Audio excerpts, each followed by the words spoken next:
Sun travels வடமாகாணத்தில் சட்டப்பூர்வமான அனுமதியுடன் இயங்குகின்ற visa consultant and ticket agent. உங்கள் பெறுமதியான கடவுச்சீட்டுகள் ஆவணங்களுக்கு பாதுகாப்பான அனுமதி பெற்ற நிறுவனம் சன் டிராவல்ஸ்.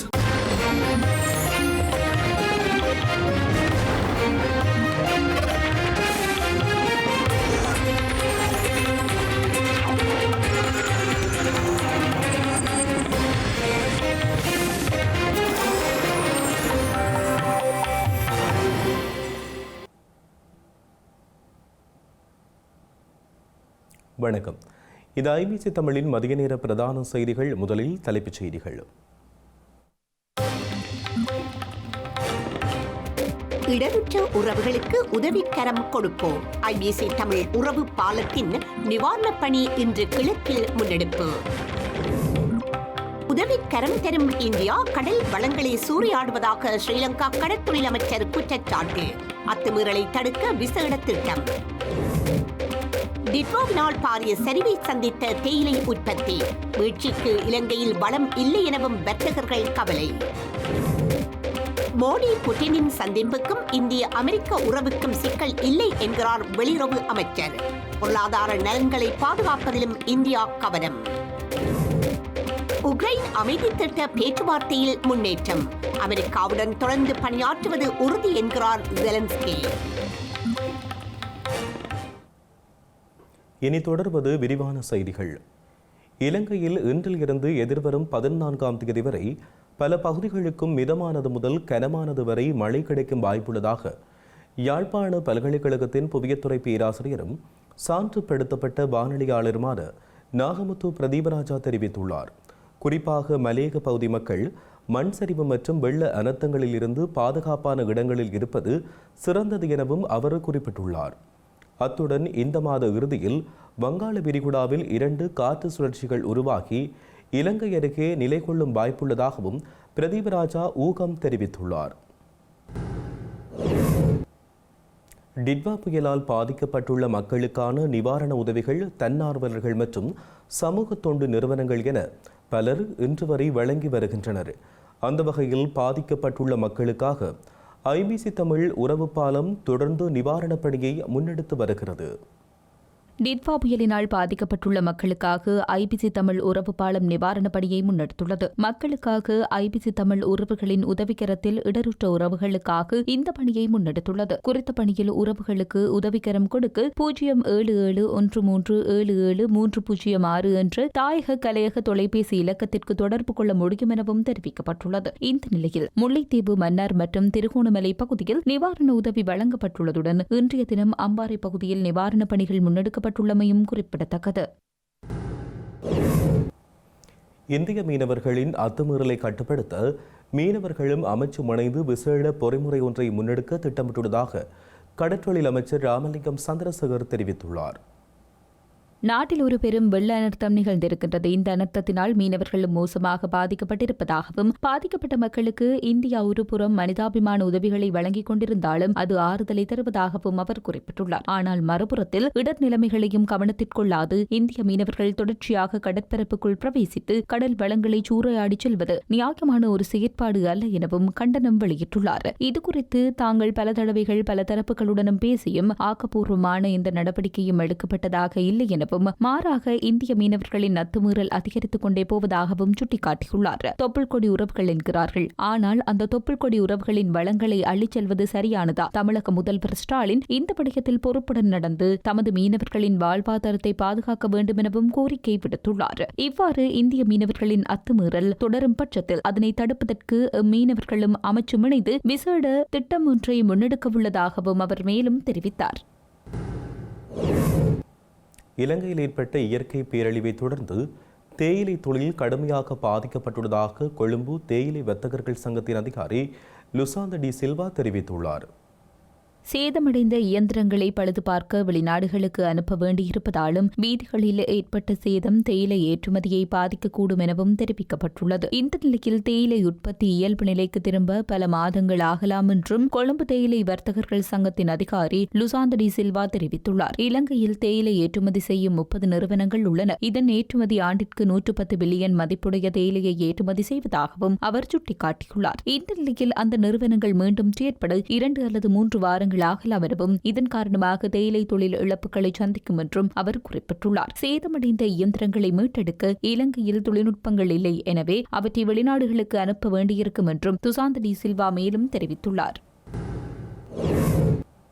நாட்டில் ஏற்பட்டுள்ள இயற்கை அனர்த்தத்திற்கு நாட்டின் ஜனாதிபதி பொறுப்பு கிடையாது என இலங்கை தொழிலாளர் காங்கிரசின் பொதுச் செயலாளரும் நுவரெலியா மாவட்ட நாடாளுமன்ற உறுப்பினருமான ஜீவன் தொண்டமான் தெரிவித்துள்ளார்.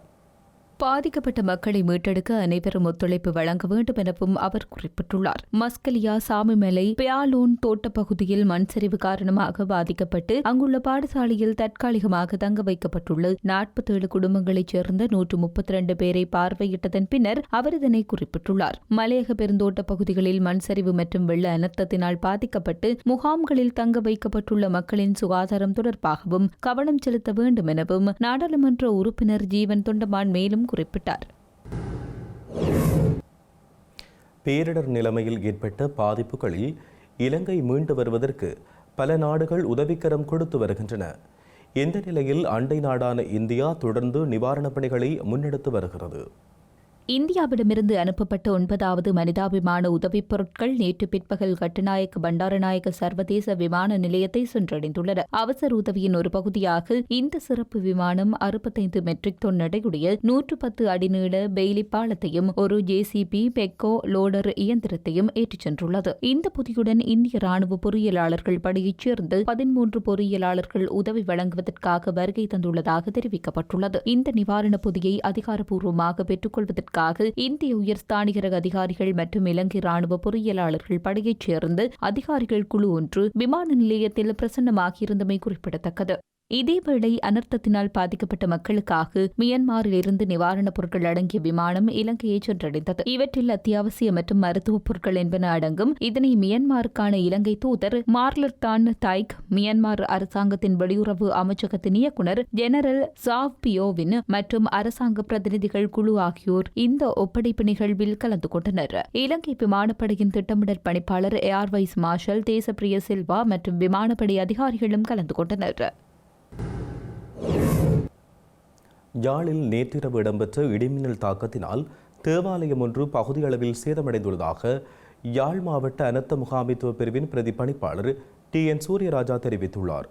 அந்த வகையில் உடுவில் பிரதேச செயலர் பிரிவுக்குட்பட்ட சங்குவேலி கிராம சேவையாளர் பிரிவில் அமைந்துள்ள அன்னை வேளாங்கண்ணி தேவாலயத்திலேயே இந்த இடிமின்னல் தாக்கம் ஏற்பட்டுள்ளது. இந்த இடிமின்னல் தாக்கத்தினால் உயிர் சேதங்கள் எவையும் ஏற்படவில்லை என்றும் அவர் மேலும் தெரிவித்துள்ளார். துபாயில் இருந்து 42 லட்சம் ரூபாய் மதிப்புள்ள வெளிநாட்டு சிகரெட்டுகளை சட்டவிரோதமாக கொண்டு வந்த பயணியொருவர் கட்டுநாயக்க விமான நிலைய காவல்துறை போதைப்பொருள் தடுப்பு பிரிவினரால் கைது செய்யப்பட்டுள்ளார். அந்த நபர் இன்று அதிகாலை ஃப்ளை துபாய் விமானத்தில் துபாயிலிருந்து கட்டுநாயக்க விமான நிலையத்திற்கு வந்திருந்த பின்னரே இந்த கைது நடவடிக்கை இடம்பெற்றுள்ளது. கைதான நபர் கொழும்பு வெள்ளம்பிட்டிய பகுதியைச் சேர்ந்த 48 வயதுடையவர் என விசாரணைகளில் தெரிய வந்துள்ளது. அவர் 22,000 பிளாட்டினம் சிகரெட்டுகள் அடங்கிய 140 சிகரெட் அட்டை பெட்டிகளை தனது பையிலும் ஒரு அட்டை பெட்டியிலும் கொண்டு வந்த போதே கைது செய்யப்பட்டுள்ளார். இந்நிலையில் சந்தேக நபர் எதிர்வரும் 10ஆம் தேதி நீர்கொழும்பு நீதிவான் நீதிமன்றத்தில் முன்னிலைப்படுத்தப்பட உள்ளார். ரஷ்ய ஜனாதிபதி விளாடிமிர் புடினின் 2 நாள் இந்திய பயணம் இந்திய அமெரிக்க வர்த்தக பேச்சுவார்த்தைகளை சிக்கலாக்கும் என்ற கருத்தில் உடன்படவில்லை என வெளியுறவு அமைச்சர் S. ஜெய்சங்கர் தெரிவித்துள்ளார். உலகின் அனைத்து முக்கிய நாடுகளுடனும் இந்தியா நல்ல உறவுகளை கொண்டுள்ளது எனவும் மற்ற நாடுகளுடன் நமது உறவுகளை எவ்வாறு வளர்த்துக் கொள்கிறோம் என்பதை எந்த நாடும் எதிர்பார்ப்பது ஒரு நியாயமான விடயம் அல்ல என்றும் அவர் தெரிவித்துள்ளார். எனவே இருதரப்பு வர்த்தக ஒப்பந்தங்களை தொடரும் போது இந்தியாவின் முக்கிய பொருளாதார நலன்களை பாதுகாப்பதில் கவனம் செலுத்தப்படுவதாகவும் அவர் மேலும் தெரிவித்துள்ளார். அமெரிக்காவுடனான அமைதி திட்டம் குறித்த பேச்சுவார்த்தையில் முன்னேற்றம் ஏற்பட்டுள்ளதாக உக்ரைன் ஜனாதிபதி விளாடிமிர் ஜெலன்ஸ்கி தெரிவித்துள்ளார். டொனால்டு டிரம்பின் அமைதி தூதர் ஸ்டீவ் விட்ஹாப் மற்றும் அமெரிக்க ஜனாதிபதியின் மருமகன் ஜாரெட் குஷ்னருடன் மிகவும் ஆக்கப்பூர்வமான தொலைபேசி உரையாடல் நடைபெற்றதாக உக்ரைன் ஜனாதிபதி வொலோடிமிர் ஜெலன்ஸ்கி தெரிவித்துள்ளார். உக்ரைனுடனான போரை முடிவுக்கு கொண்டு வருவதற்கான எந்தவொரு சாத்தியமான ஒப்பந்தத்திலும் ரஷ்யா உறுதியாக இருப்பதை உறுதி செய்வது எப்படி என்பது குறித்து விவாதித்ததாகவும் அமெரிக்காவுடன் தொடர்ந்து பணியாற்றுவதில் தான் உறுதியாக இருப்பதாகவும் ஜெலன்ஸ்கி தெரிவித்துள்ளார். ரஷ்யாவுடன் ஒரு சமாதான ஒப்பந்தத்தை உருவாக்குவதற்கான அமெரிக்க முயற்சிகள் குறித்து 3வது நாள் பேச்சுவார்த்தையில் ஈடுபட்டுள்ள மியாமியிலிருந்து உக்ரைனிய அதிகாரிகளும் இந்த அழைப்பில் இணைந்ததாக தெரிவிக்கப்பட்டுள்ளது. மாஸ்கோ எந்த விட்டுக் கொடுப்புகளையும் செய்ததாக தெரியவில்லை எனவும் உக்ரைன் மீது பாரிய குண்டுவீச்சுக்களை தொடர்ந்து நடத்தி வருவதாகவும் தெரிவிக்கப்பட்டுள்ளது. செய்திகளின் நிறைவாக மீண்டும் தலைப்புச் செய்திகள். இடருற்ற உறவுகளுக்கு உதவிக்கரம் கொடுப்போம். ஐபிசி தமிழ் உறவு பாலத்தின் நிவாரணப் பணி இன்று கிழக்கில் முன்னெடுப்பு. உதவிக்கரம் தரும் இந்தியா கடல் வளங்களை சூறையாடுவதாக ஸ்ரீலங்கா கடற்தொழில் அமைச்சர் குற்றச்சாட்டு. அத்துமீறலை தடுக்க விசேட திட்டம். டிட்வாவினால் பாரிய சரிவை சந்தித்த தேயிலை உற்பத்தி. வீழ்ச்சிக்கு இலங்கையில் வளம் இல்லை எனவும் வர்த்தகர்கள் கவலை. மோடி புட்டினின் சந்திப்புக்கும் இந்திய அமெரிக்க உறவுக்கும் சிக்கல் இல்லை என்கிறார் வெளியுறவு அமைச்சர். பொருளாதார நலன்களை பாதுகாப்பதிலும் இந்தியா கவனம். உக்ரைன் அமைதி திட்ட பேச்சுவார்த்தையில் முன்னேற்றம். அமெரிக்காவுடன் தொடர்ந்து பணியாற்றுவது உறுதி என்கிறார் ஜெலன்ஸ்கி. இத்துடன் ஐபிசி தமிழின் மதிய நேர பிரதான செய்திகள் நிறைவு பெற்றன. உடனுக்குடன் செய்திகளை அறிந்து கொள்ள ibctamil.com என்ற எமது இணையதளத்தை பார்வையிடுங்கள். வணக்கம்.